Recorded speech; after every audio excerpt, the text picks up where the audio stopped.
Non, trop c'est trop. On dirait qu'on a des choses à régler. On va en découdre. Laissez-moi juste le temps de fermer mon call. On va se donner un point de rendez-vous pour aller tous ensemble à Munich. On dirait qu'on a des comptes à régler avec le Bayern Munich qui se foutent de nous. Voilà, maintenant que cette chose est faite, nous allons commencer la vidéo et voir que cherche le Bayern Munich à faire que monter le prix ces derniers jours. C'est passé de 40 millions à 15 milliards. Ce n'est pas normal. On va voir ça ensemble. Car le Bayern Munich demande tout simplement un nouveau prix encore à la hausse pour son joueur Robert Lewandowski. On va voir l'actualité du jour ensemble. Je t'invite à t'installer. Abonnez si le contenu te plaît, merci à tous ceux qui like, merci à tous ceux qui soutiennent régulièrement, je vous souhaite une excellente vidéo. On est parti avec les indésirables du club, je commence d'abord cette actualité avec les petits dossiers car j'ai tout simplement envie de passer un bon moment avec vous en partageant avec vous toutes les informations de la journée et enfin on parlera du cas Robert Lewandowski histoire de ne pas être trop tendu en annonçant les nouvelles de la journée, on garde le cas Robert Lewandowski bien au chaud pour la fin. Donc Tottenham pousse fort pour Clément Lenglet, le joueur n'a pas encore dit oui mais il est de plus en plus ouvert, tant mieux qu'il soit ouvert et j'ai envie de dire tant mieux que Tottenham pousse fort, s'ils ont besoin de bras pour les aider à pousser, bon je suis pas très costaud,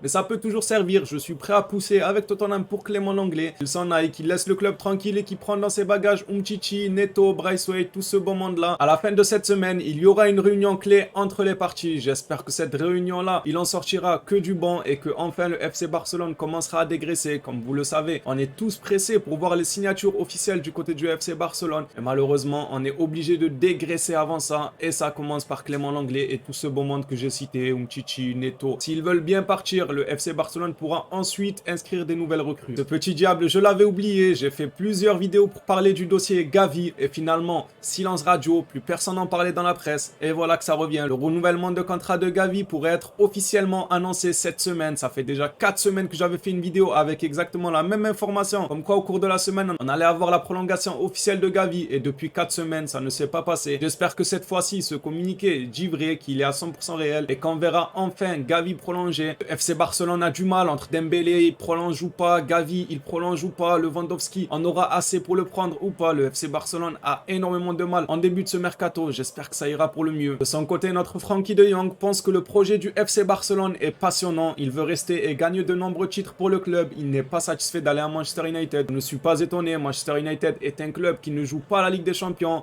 Frenkie de Jong, c'est un compétiteur, en plus de ça, il adore le Barça et le Barça participe bien évidemment à la Ligue des Champions, il a tout à gagner en restant au club. Malheureusement, c'est le club qui se comporte mal avec lui en essayant de le vendre coûte que coûte. On aura probablement des officialisations durant ces prochains jours. Alors c'est Christensen et Kessié, on apprend que le FC Barcelone compte annoncer entre samedi et dimanche l'arrivée officielle de Christensen et Kessié. Vous le savez, s'il y a une présentation des joueurs samedi ou dimanche, je balancerai sur ma chaîne la vidéo avec leur premier pas du côté du FC Barcelone, leur présentation, comme j'avais fait avec Pablo Torre. Donc n'hésite pas à activer la cloche des notifications. Peut-être que samedi ou dimanche, tu recevras la notification comme quoi Christensen et Kessié, présentation officielle. Ça nous fera plaisir à tous, même si c'est vrai qu'ils sont annoncés depuis des mois et des mois. C'est pas une surprise qu'ils arrivent au FC Barcelone. Et personnellement, pour moi, je me sentirai un peu rassuré une fois que l'officialisation aura été annoncée, même si ce n'est pas Lewandowski, Bernardo, Koundé, Koulibaly. Ça reste quand même des joueurs assez intéressants. Peut-être qu'ils saisiront leur chance et seront des titulaires indiscutables. La tâche va pas être facile, mais pourquoi pas? Qui sait? Comme vous le savez, que l'œil vert a fait pas mal de déclarations ces derniers jours. Je vous ai déjà partagé quelques-unes de ces déclarations lors de ma première vidéo de la journée. Là, il parle de Xavi. Il nous dit tout simplement que Xavi est l'entraîneur parfait pour le FC Barcelone. Je pense que moi et vous, on pense exactement la même chose. Pour moi, oui, c'est l'entraîneur parfait du FC Barcelone. Il a su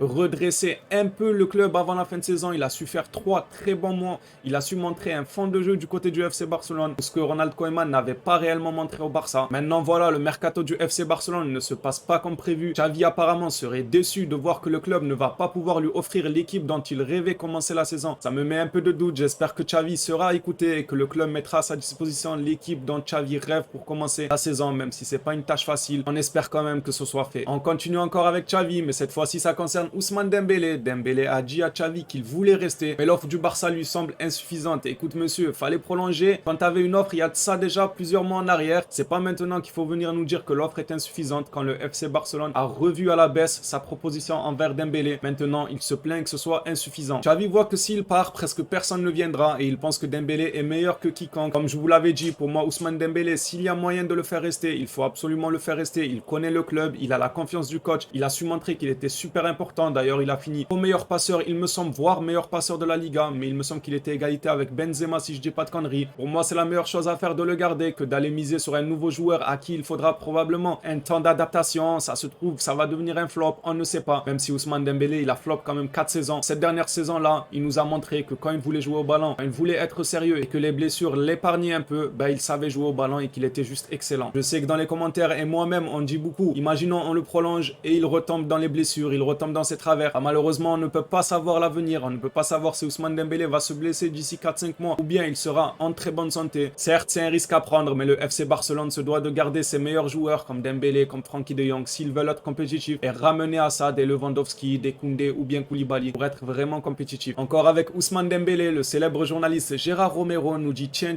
encore un qui s'échappe. Qu'est-ce que ça veut dire ça? Tout simplement les opportunités que le FC Barcelone avait en début de mercato, ils commencent à s'échapper les uns après les autres. À force que le FC Barcelone soit très lent dans ses démarches durant ce mercato, tout simplement les joueurs s'échappent, ils en ont marre d'attendre. On apprend que Rafinha est plus que jamais proche de Chelsea pour une somme de 70-75 millions. C'est cher payé, je trouve. Il nous dit aussi que tous les chemins mènent à Ousmane Dembélé. C'est une question. Et pour moi, je pense que oui. On dirait que tous les chemins mènent à Ousmane Dembélé. Et Ousmane Dembélé, de son côté, tous les chemins le mènent vers le FC Barcelone. Je ne sais pas pourquoi il continue à se comporter comme tel, au lieu de prolonger et d'enlever une épine du pied au FC Barcelone. En parlant de Rafinha, comme je vous l'ai dit, il est plus que jamais proche de Chelsea. Chelsea, il est dans un accord complet pour Rafinha. Transfert d'environ 70-75 millions. C'est très très cher. On verra s'il signe vraiment à Chelsea officiellement. On verra si le FC Barcelone va s'en mordre les doigts au cours de la saison prochaine, si le joueur venait à éclater et à montrer tout son talent, ou bien s'il flop, le Barça se dira tant mieux qu'on n'ait pas mis 70-75 millions sur le joueur. Moi personnellement, je trouve ça extrêmement cher. Je n'aimerais pas que le FC Barcelone achète Rafinha à 75 millions quand tu as d'autres opportunités à 70-80 millions sur le marché qui sont quand même plus intéressants à mon goût. On arrive au sujet qui fâche, c'est le Bayern Munich et Robert Lewandowski. On apprend que l'offre maximale du Barça pour Lewandowski sera de 40 millions plus bonus. Le Bayern réclame 75 millions. Oui, vous avez bien entendu, le Bayern réclame 75 foutus millions. C'est juste énorme. L'opération ne sera ni facile, ni imminente. Je comprends bien que l'opération ne sera pas facile. À 75 millions, je ne vois pas le Barça les mettre et j'espère qu'ils ne les mettront pas. Car j'estime que le Barça est quand même un peu en position de force. Certes, le Bayern a un contrat avec Lewandowski, mais imaginons que Lewandowski se reprend comme en fin de saison où il avait fait les déclarations en interview comme quoi il ne voulait plus jouer au Bayern. Imaginez, il reprend ça le 12 juillet quand il faudra reprendre l'entraînement du côté du Bayern. Tout simplement, Lewandowski leur dira je ne viens pas. Il commence à sécher l'entraînement, il commence à aller au clash avec le club. C'est pas un truc rare, on l'a vu avec énormément de joueurs qui ont eu recours à ce genre de comportement pour pouvoir quitter leur club. Si Lewandowski venait à dire je ne viens pas à l'entraînement et que le Barça propose dans le tas 50 millions au Bayern Munich, le Bayern n'aurait pas énormément de solutions, soit forcer Robert Lewandowski à venir à l'entraînement par la justice, etc. Mais est-ce que le Bayern le fera? Pour moi, ça entachera énormément leur image. Et puis, Lewandowski est une légende du Bayern. Est-ce que c'est lui rendre service et rendre service au club d'attaquer Lewandowski en justice? Je ne pense pas que le Bayern irait se casser la tête jusque-là. Ils auront juste deux solutions. Donc, soit attaquer Robert Lewandowski en disant qu'il a encore une année de contrat, qu'il doit absolument se pointer au club, à l'entraînement, ou bien ne pas se casser la tête et accepter l'offre de 50-55 millions du FC Barcelone. Moi, ça me paraît probable. Je pense que c'est comme ça que ça va se passer. Lewandowski va forcer son transfert et le Bayern n'aura pas trop de solutions parce que là 75 millions ça me met hors de moi. Ça a commencé à 40 millions de base. N'oubliez pas que le Barça avait proposé 34 millions, le Bayern a refusé en demandant 40 millions, le Barça a monté son offre à 40 millions, le Bayern a refusé en demandant 50 millions et quand le Barça en proposait 40 millions plus des bonus qui peuvent monter jusqu'à 50 millions, le Bayern a demandé 60 et un jour après on apprend que maintenant il demande 75 millions. Alors au Bayern, je sais qu'ils sont réputés pour beaucoup aimer la bière, vous savez, eux c'est pas des petits verres de bière qu'ils prennent, eux c'est des pintes d'alcool, c'est comme ça. Faudrait peut-être penser à diminuer l'alcool et être cohérent dans ses propos parce que 75 millions c'est juste très très cher. Bien évidemment c'est de l'humour, c'est à prendre avec la rigolade. S'il y en a qui n'aiment pas rigoler, ben c'est bien triste. Que voulez-vous que je vous dise? Que serait le monde sans l'humour? Sur ces belles paroles on passe au communiqué suivant. Oui, je me suis transformé en Albert Einstein durant 10 secondes en disant que serait le monde sans humour. Mais c'est vrai les gars, il serait quoi le monde sans humour? Il faut rigoler, donc n'hésitez pas à ne pas tout prendre au premier degré et rigoler un peu les gars. On passe au communiqué suivant. suivant qui nous dit le FC Barcelone. Ah, j'ai commencé à lire la phrase en espagnol, les gars. Mon cerveau, il a bugué. Il a dit, c'est pas des mots que je vois d'habitude, ça. Présentara. Allez, on reprend. Le FC Barcelone présentera une offre de 40 millions plus 10, comme je vous avais dit, en bonus au Bayern Munich pour Robert Lewandowski. Comme on l'a vu au communiqué d'avant, le Barça en propose 40 plus 10 en bonus, ce qui fait au total 50 millions. Moi, personnellement, ça me semble cohérent. Mais du côté du Bayern Munich et la bière, ça leur... J'arrête les conneries. J'espère vraiment qu'ils sont à jeun dans les bureaux du Bayern, qu'ils ne sont pas alcoolisés à mort. Parce que 75 millions, vraiment... C'est bon, j'arrête les gars, on reprend sérieusement. On passe maintenant à un communiqué sur Depay. Hier, je vous avais posé la question, est-ce que vous voulez voir Memphis Depay partir ou rester? Il y en a énormément qui disaient partir ou bien l'utiliser pour la profondeur de banc. Moi, je suis d'accord, l'utiliser pour la profondeur de banc ou bien partir. Personnellement, je suis d'accord car je ne vois tout simplement pas Depay en tant que titulaire indiscutable au FC Barcelone. Barça est prêt à vendre Memphis Depay pour plus de 20 millions. Les agents du joueur étaient dans les bureaux du club et ils savent que son départ est une option. Il y a des clubs intéressés et le Barça écoutera les offres. On verra bien si Memphis Depay venait à partir ou pas. Personnellement, j'aimerais bien le garder pour la profondeur de banc car il pourrait faire du bien en rentrant en cours du match ou bien tout simplement remplacer quelqu'un qui est blessé. Il fera largement le taf, mais je ne compte pas sur lui comme un titulaire indiscutable du côté du FC Barcelone. Cette vidéo est terminée. Merci à tous ceux qui l'auront regardé jusque-là. Je vous souhaite une excellente soirée ou une très bonne journée si vous regardez ça durant la matinée. On se dit à la prochaine vidéo actualité FC Barcelone. D'ici là, prenez soin de vous.